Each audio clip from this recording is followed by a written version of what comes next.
ঈদকে সামনে রেখে পেঁয়াজ ও আদা রসুন সহ মশলার বাজারে বেচাকেনা কেমন চলছে সে খবর জানিয়েছেন সহকর্মী সাদিয়া আফরোজ। আগামীকাল ঈদুল আজহা উপলক্ষে আপনি জানেন যে ঢাকা ছাড়ছে রাজধানীবাসী এবং সে কারণে বাজারগুলোতে আসলে ক্রেতার উপস্থিতি কিছুটা কম এবং একই সাথে আপনাকে জানাই যে এই ক্রেতা যারা আসছেন কিছুটা সকালের দিকে আমরা যেহেতু বাজারে এসেছি এখানে দেখছি যে ক্রেতার উপস্থিতি কিছুটা কম।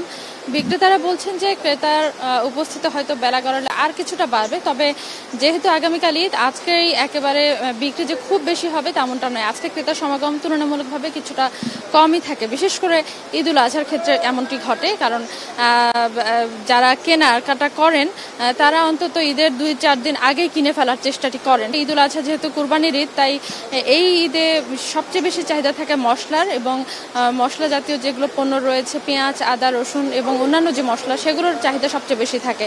শেষ দিনটিতে বাজারে আসলে এগুলোর দামের প্রভাবটি কেমন আমরা দেখছিলাম যে পেঁয়াজের দাম কিংবা আদা রসুনের যে দাম সেগুলো গত সপ্তাহ কিংবা তার আগে যেমনটি ছিল তেমনটি রয়েছে। আদার দাম কিছুটা বেড়েছিল, যেটি অন্তত 20 থেকে 30 টাকা কেজিতে বেশি ছিল, সেটি 300 টাকার মধ্যেই রয়েছে, অর্থাৎ ঈদের আগের দিনে যে বেড়েছে কোনো পণ্যের দাম তেমনটি নয়। রসুনের দাম আমরা দেখেছি যে কেজিতে 20 টাকার মতো কমেছে, যেটি বিক্রেতারা বলছিলেন যে সচরাচর ঈদের আগে তেমনটি কমে না। এছাড়া পেঁয়াজের দামও কিন্তু আগের মতোই রয়েছে। বিক্রেতারা বলছেন যে ঈদের আগে বাজারে যে দামের প্রভাব ছিল সেটি ঈদের আগের দিনে এসে আলাদা করে কোনো প্রভাব পড়েনি।